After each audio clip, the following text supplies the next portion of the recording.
Good morning to the West Coast. Good afternoon to the East Coast. Thank you for joining ZeroNox Q&A webinar. My name is Renee Bowen. I'm the marketing manager here at ZeroNox, and I will be your moderator today. So to start, I will be the one who collects all the questions, and then I will pass them along to your two speakers today, who are Robert Cruess, who is our president and co-founder, and Jacob Gotberg, who is our chief technology officer. Before we get started going into all of your questions, I thought it made a lot of sense to start with an intro from Robert, so I will pass it off to him. Thank you, Renee. This also gives everyone a chance to submit their questions. Just wanted to give a quick overview of ZeroNox, where we came from specifically. So we were founded in the city of Porterville, California, in Central California. And the origin story is that myself and Vaughn Christensen, the other co-founder, started the company with the idea of putting this upgraded electric powertrain technology into ag equipment, which was obviously very useful here in an ag-rich area. And so we got together and formed the company, thinking that, oh, this could be a big boom for our area here in the valley. But once we started the company, we soon came to realize that the electrification movement, specifically in off-highway vehicles, was much bigger than just the ag market. And you think of construction and mining and ground service and the ports, all these different opportunities, and it was much bigger than just our local valley, but across the United States, globally. And so we started this company back in 2017, but have since been able to expand our reach across continents. In fact, been able to do business transactions across 5 different continents in the past 4 years. So we started the company with the ag market, began with utility vehicles and forklifts. And the initial thought was that we would come to market with ZeroNox branded products. But once we got into it, we realized that what the market really needed was a partner for these manufacturers and these fleets to electrify their already internal combustion engine equipments to electric, and that was what was missing in the market. So we pivoted and changed our strategy early on to be the powered by ZeroNox, and in that way we partnered with manufacturers early on and helped distribute that product here in the United States. And that opened up opportunities both domestically and globally. We have, in the past couple of years, signed agreements, product development agreements with the likes of Kubota, LS Tractor for electrification development projects. We also have signed a contract with the Jaspong group of companies over in Ghana, Africa, to electrify 1,000 of their refuse trucks, which is currently the world's largest fleet retrofit electrification project. And so growing this opportunity kind of came from just an initial thought of helping our local ag community. But we've been able to have a first mover advantage, specifically in this off-highway vehicle electrification market.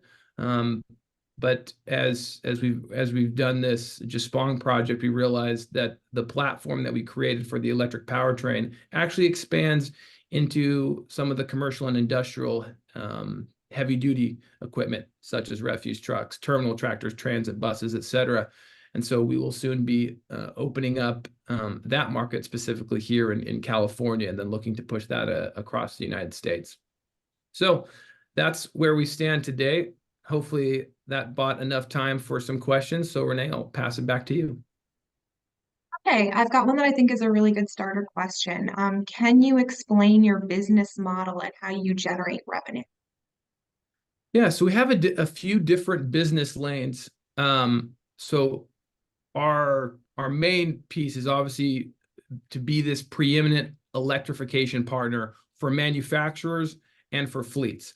And so what that looks like is, if you're a manufacturer, say like a Kubota or an LS or a John Deere or whoever it may be, and you have an internal combustion, let's say a gas or diesel piece of equipment or vehicle, and you want to electrify that same product, what we do is we come in, design, and integrate our electric powertrain into your existing piece of equipment. So this is different than purpose-built, which is where you would build an electric vehicle from the ground up. And the reason that how we do it is advantageous, especially for our partners, is that it lowers the risk, because they have a piece of equipment or a vehicle that has been around for a long period of time, that is tried and true, and we're just swapping out the powertrain, so the internal combustion engine components. So all the other auxiliary functions, the vehicle or piece of equipment itself maintains the same, and so it's a lot less capital for them to get into an electric vehicle, and we're able to, really hyper focus on what we're good at. I mean, some of the issues that we've seen with bringing electric vehicles to market here recently is it takes a lot longer when you have to build an entire vehicle from the ground up. And so we mitigate that risk by just focusing on the electric powertrain. And it also gives the user something that they are used to. And for the manufacturer, they can, stay with their existing product line. They're just swapping out components in a lot of ways, going from the internal combustion to the electric. So that's one key lane, which is the electrification piece, and that's for both manufacturers and for fleets. And so I brought up the Jaspong Group as an example of a fleet. It's a very similar process where they have an existing refuse truck, and then we go and design and integrate an electric powertrain to fit their specific duty cycle. And then we will sell them what we call an e-kit, which is all the different components of the powertrain. So those are two of the main lanes that we operate in. And then there's also the distribution aspect of it. So we do partner with some manufacturers where we will help them electrify their product, and then we will sell and distribute their product here in the United States and also possibly globally. An example of this is we have our Peak forklift brand, we have our Tuatera utility vehicle brand, our Ion utility vehicle brand. All these products we have sold in the past. And so in terms of generating revenue now, we've actually been able to generate lifetime over $25 million of revenue through selling and distributing those products, while setting up for scalability through these partnerships with these major manufacturers and this fleet project with Jaspong. Excellent. On that note, how are you able to land the partnerships with Kubota and Jaspong? Yeah, so, I think what's important to understand about electric vehicles, and certainly Jay can speak to this as an engineer better than myself, is that it's this interesting combination of bringing together mechanical, software, and electrical. And so these manufacturers who have a lot of mechanical abilities and who have seemingly unlimited resources, it's just not as simple as just a quick swap of components to switch over to electric, which is why you would see some of these major manufacturers looking to someone like a ZeroNox to help them actually integrate an electric powertrain into their business model. And so maybe I'll pass this over to Jake to kind of speak to some of the specificity of why it's not so easy for a manufacturer or a fleet to swap to electric. Thank you, Rob. So I can't speak too much to the business leads that led to those deals, but what hooked them is once they came in and were able to see how our existing product brands like the Tuatera were functioning, we were able to show them that you can have decent range and excellent performance and handling characteristics in an electric version of a UTV. And so as we started going through the design process with them, sussing out requirements, they basically wanted those vehicles to perform as well or better than their diesel or gasoline equivalents. And then we were able to kind of turn it up a little. So we made slightly higher performant versions of those vehicles throughout the process. The perennial challenge, of course, is range, making sure that a battery charge takes you as far as a tank full of diesel would get you. And that is a rough challenge with our technology now. There is some stuff on the horizon that I can kind of hint to, a little spoiler, but once they were able to work with them, we found great synergies where we were able to bring software and novel electrical components to bear to some of these design problems. And they were able to bring their deep knowledge of mechanical systems for stability, suspension, steering, all of the bread and butter of their core competency. It made this beautiful union where we were able to work together to create an electric version that is worthy of the brand name that they would apply to it. And so that's kind of the magic of partnering with ZeroNox. Is we're here to enhance, we're here to level up the OEM's existing products. And so through collaboration, we were able to pull off a great partnership with both those companies. And just to quickly, one more thing to add to that is that there's multiple challenges involved in scaling electric in all these different markets, whether it's in off-highway vehicles and equipment or the on-road refuse trucks. It's not just about swapping, the internal combustion engine components for electric and making it move on electric power. There's also the, what's it charging from? Is that clean? Who's going to service this? Because a lot of the mechanics know how to fix a gas or diesel engine, and a lot of that's turning wrenches versus on the EV side, it's a lot more software related. So different skill set. So there's upskilling involved. There's an entire ecosystem that goes into and needs to be thought out when you want to deploy these EVs into the market. And so when we were talking with these different potential partners before we had signed them on, I think an important part of what we did was go through these challenges and then highlight, this is how we're going to tackle this together so that it makes sense long term. This is another business-related question. This one is, when will you be profitable? Always a great question, especially in an EV market with a lot of unprofitability. Fortunately for us, especially with not having to raise tons of capital, which is common in this segment, we're very close to profitability. Our Gotberg project, which is a $140 million project over a 2 to 3 year span, where we have finished the pilot project. We're actually shipping 2 electrified trucks back to Ghana here next month, I'm sorry. But that production order should begin in Q3 of this year, which would then make us profitable. So we look to be profitable in Q3 of this year on the tailwinds of that project. Another question specifically about the refuse trucks is, when will the refuse truck revenue begin?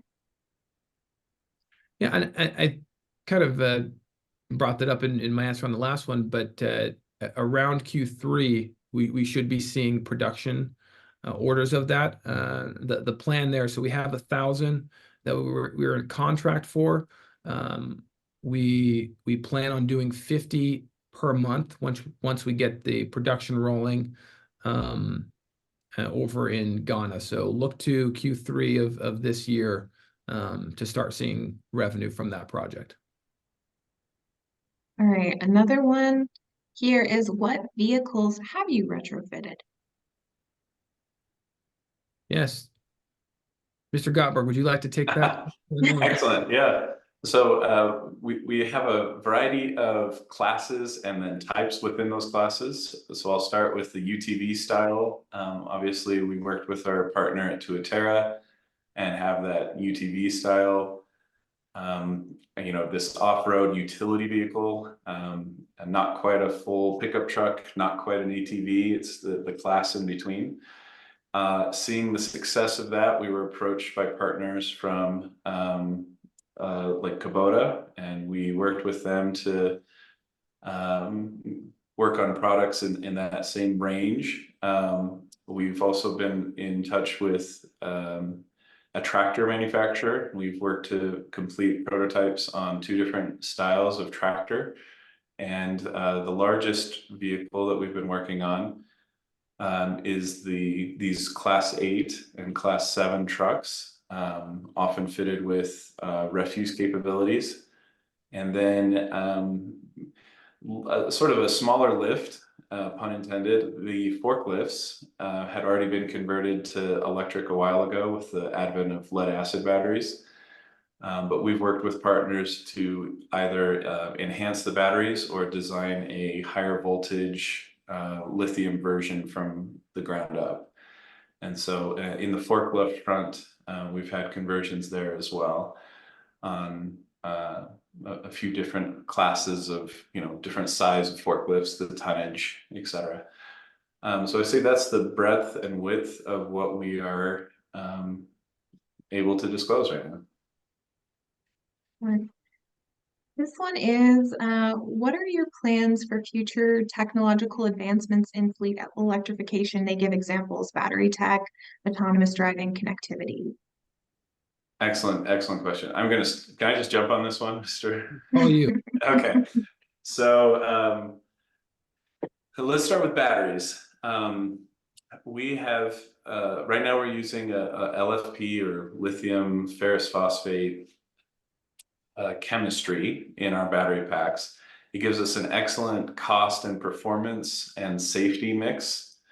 In the future, if I can look into my crystal ball a little bit, we're very interested in the solid state batteries. Right now they're still laboratory level. They're not ready for mass production, but I anticipate, if not this generation of vehicles, but the next, will have significantly better energy density and safety characteristics, along with much faster charging and discharging. So I'm already salivating about how to use that tech in improving our product line as it is now, and other future areas that we could delve into. Available much sooner, especially in the off-highway arena, is the autonomous features. Now, we're still kind of in the early days of this tech. You'll see some fairly well optimized products on the market, but the sensors and software frameworks for making autonomous vehicles is coming down in price and improving in capability. And we're working with some partners to prototype early versions of autonomous off-highway capability. Think not full level 5 self-driving, but go to that field over there and dump the hell bay and then come back home, and it would do all of those things in a sort of autonomous fashion. On a, perhaps it's a predefined route, or you have a little marker that lets it know, that field is this GPS coordinates. So not completely autonomous, but the sort of human enhancing and enabling autonomy that is simple and safe and quick to implement. If we go one step more, part of making autonomous even possible is having a very robust telematic system. So these are basically computers that happen to have motors and wheels at this point. Unlike a sort of a traditional internal combustion engine, the system just doesn't self-perpetuate. Like if the software turns off for even a second, the system goes dark, right? So having all of the pieces of the vehicle talk to each other check in on safety and performance at all times, thousands of times a second, really, is key. And then if we want to layer onto it these sensors and autonomy features, there's even more data flowing through the vehicle.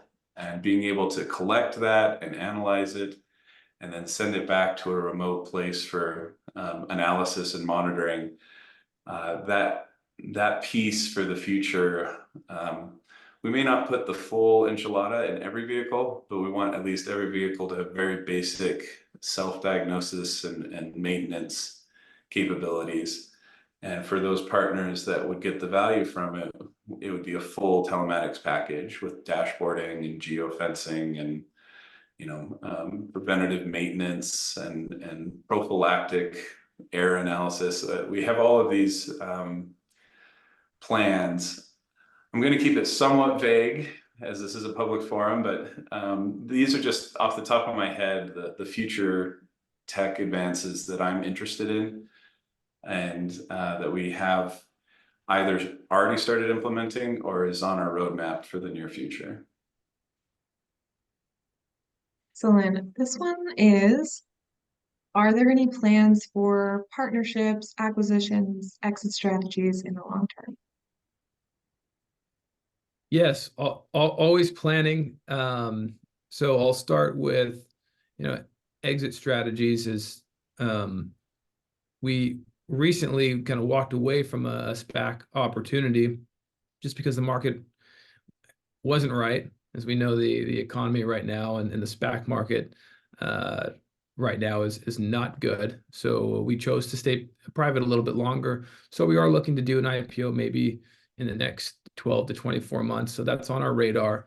In terms of partnerships, I mean, that's one of our strategic anchors as a company, along with cost effectiveness and can we support the product. So we're always looking for more partnerships, especially with large fleets, with manufacturers, with new technology. And Jake alluded to, some of the technology that we're working on. We're always trying to better our electric powertrain as those those pieces of innovation become available. We want to make sure that we're at the forefront and that we can pass along that value to our partners and customers. So definitely in talks with mini fleets, manufacturers, those specifically on the partnership side. That's a core piece of our business, and looking at potential, maybe IPO in the future, assuming markets come back and that it makes economic sense and is a win for our shareholders. Excellent. Since you brought up the SPAC, someone asked outright, sort of why didn't the SPAC go through? Other factors? Yes. So we had, let's see, this would have been back in December or January, probably January of last year. We had signed a business combination agreement to go public via SPAC with some great folks, Growth for Good, wonderful people. I really believe that it had more to do with the SPAC market just imploding.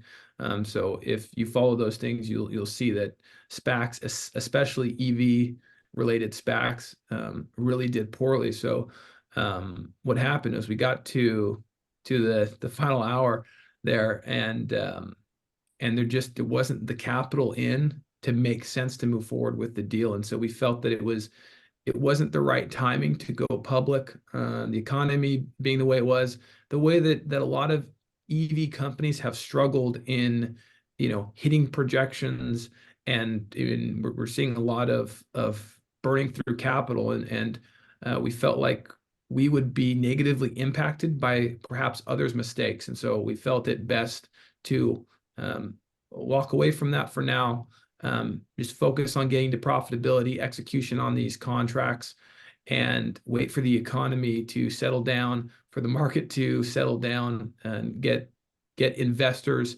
back believing in this market, and I think really showing the profitability side is going to be extremely important. That's something that in the EV market, it's been very tough to do. A lot of over promising and under delivering, unfortunately, a lot of burning through capital, and those are pieces of our company that we're really proud that we differentiate ourselves in the clean tech market.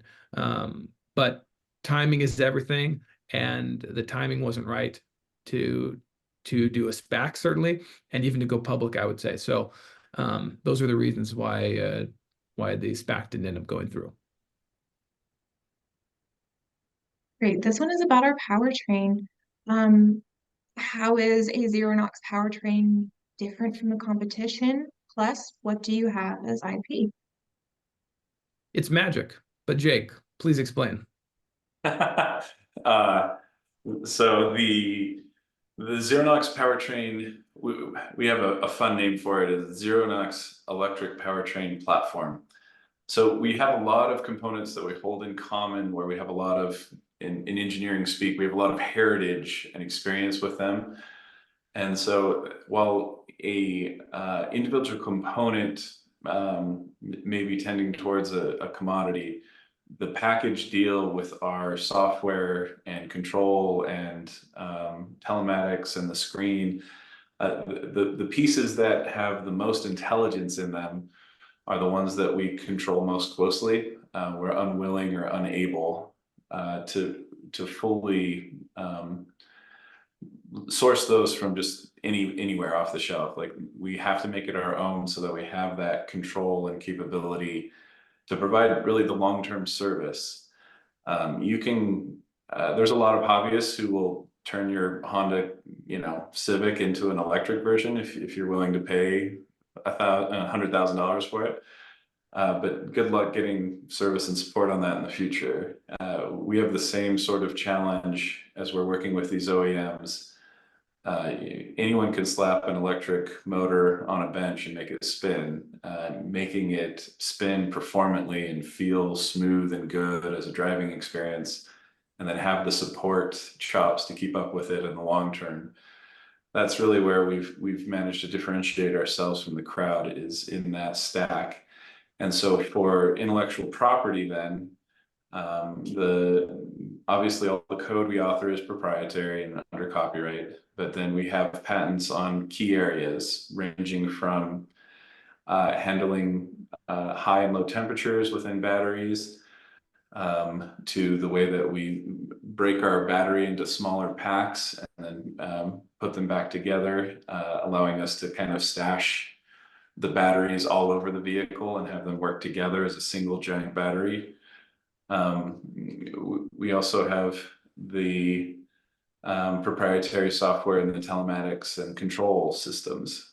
So we tend to put more smarts into dumb vehicles than the competitors. They really like a sort of dumb EV, if you will, that just you push on the pedal and it goes. We like having enough intelligence in there to give it a full range of capabilities and flexibility and safety, and still be able to phone home for support if something breaks. And so these are the main sort of differentiators. And then the last step, which is, I think, rare for a company of our size, anywhere we do rely on an external manufacturer, we have very deep and face-to-face relationships with that manufacturer.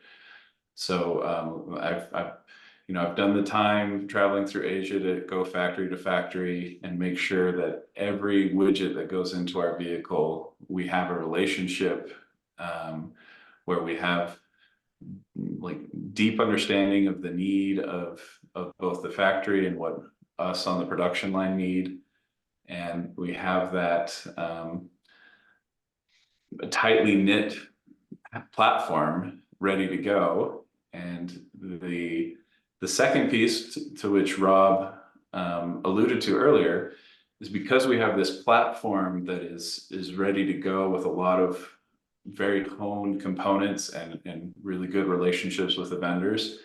If I need one that's almost the same but slightly different, I can very rapidly make some calls, get those parts in, and we could rapidly convert a vehicle from diesel to electric and get it rolling in fractions of the time of the competition. So our time to market from a fleet conversion or a new OEM conversion is very quick because of that powertrain, the way it was designed and built, and then also the relationships and the flexibility our software gives us. So that would be my answer on that one.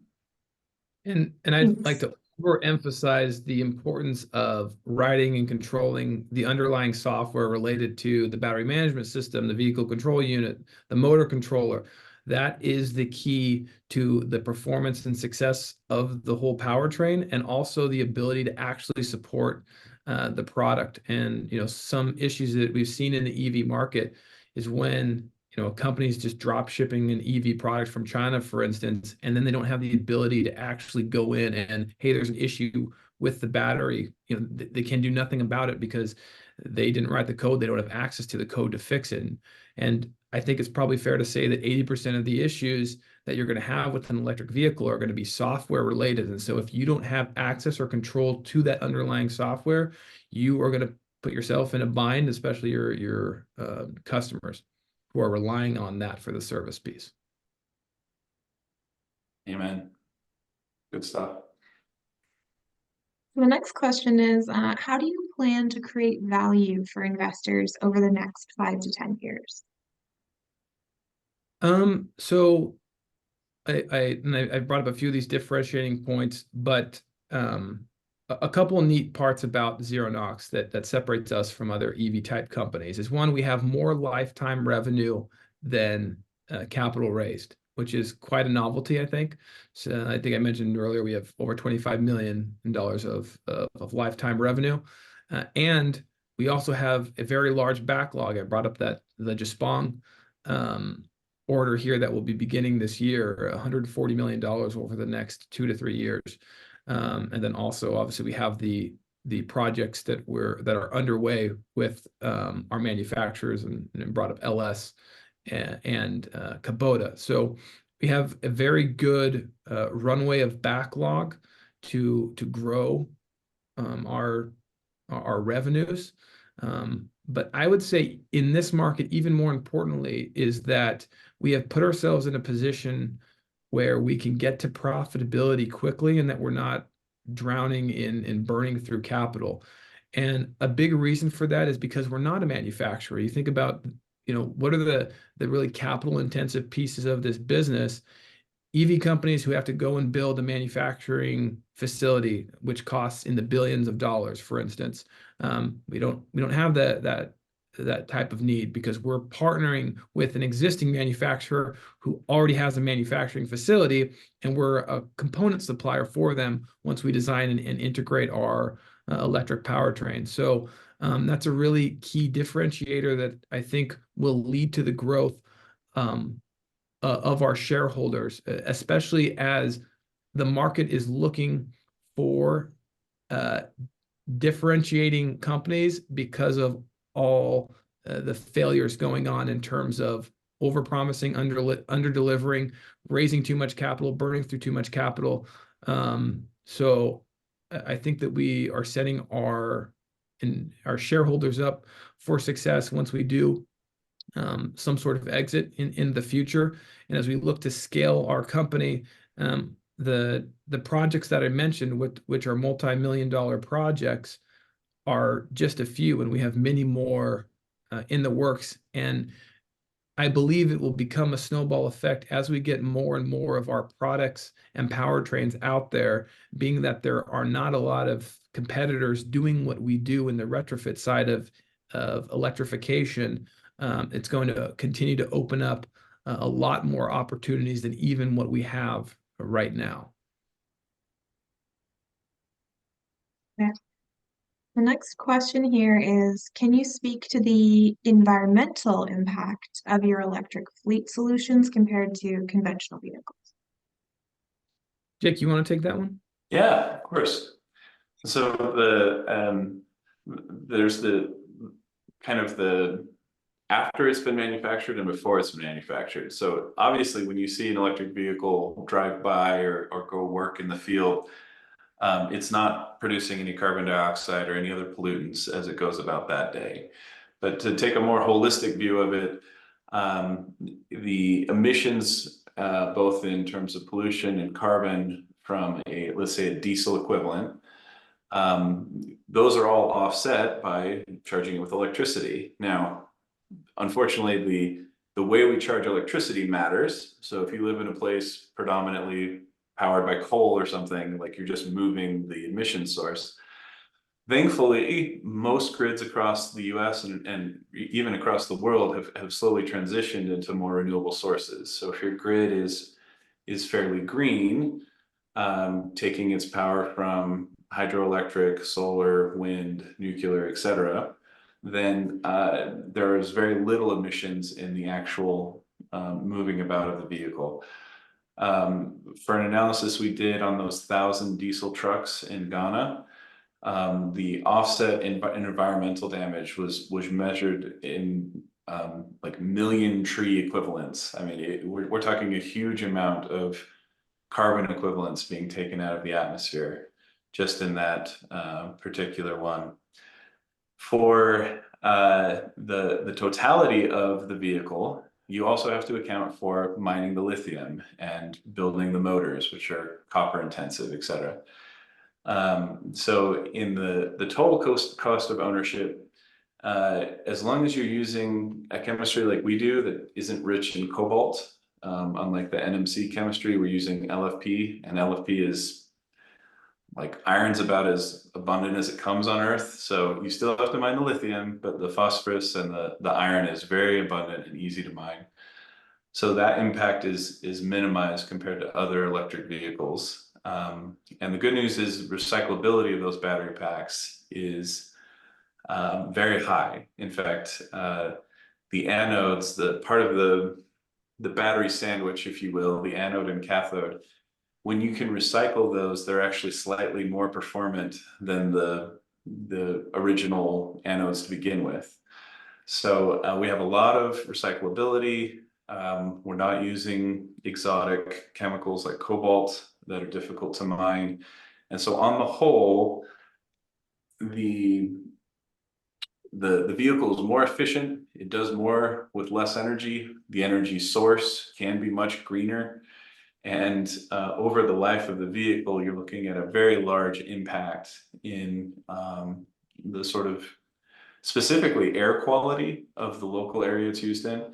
But overall, globally, you can massively reduce the carbon output for a given operation. So that could be farming, it could be, you know, just moving around a mining site, it could be you know, warehousing and logistics through the forklifts or the trucks that move around the shipping containers. So overall, it is very positive, obviously, and we're pretty bullish on it. Again, no pun intended, but the impacts that we can have, I mean, it was something like 1% of the annual carbon output of the country of Ghana for doing these 1,000 trucks.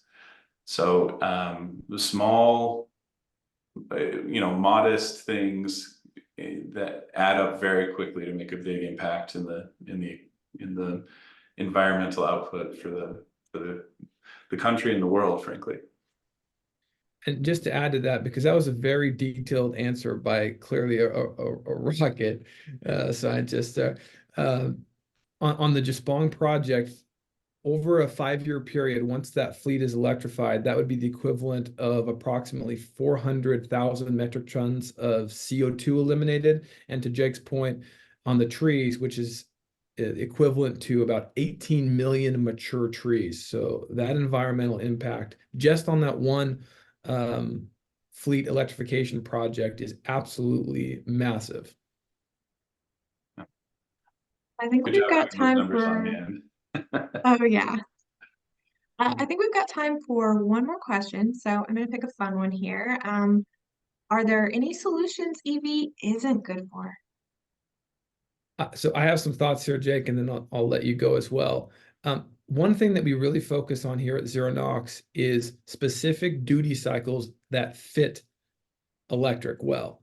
So for instance, refuse trucks are perfect for this because they do the same thing day after day, right? Electric works best when it's doing the same thing and we know exactly what that duty cycle is, because then we can design our powertrain to fit that duty cycle. When there's large variations, it's hard to make economic sense for the powertrain, because the battery being the most expensive part of the powertrain, and also taking up the most volume and having the most weight, all those have an impact on that vehicle. So, like long haul, I don't believe we're quite there yet. Refuse trucks, great application. Terminal tractors, great application. Transit vehicles, these things are doing the same thing day after day. We can go to those fleets and be like, exactly how much fuel are you burning? How much power are you burning? What exact distance are you going? And then we can build a bespoke powertrain specific to that duty cycle. And that's how we get that economic value that's really important. So I do think that long haul type of operations, or duty cycles that are varying, it's very difficult to create a electric powertrain that's going to make economic sense in those instances based on current technology. So Jake, what Yeah, and I would emphasize the current technology piece. So, I mean, the obvious ones that come to me, my background is in aerospace, so I think of planes and rockets. Those are really terrible places to try to electrify.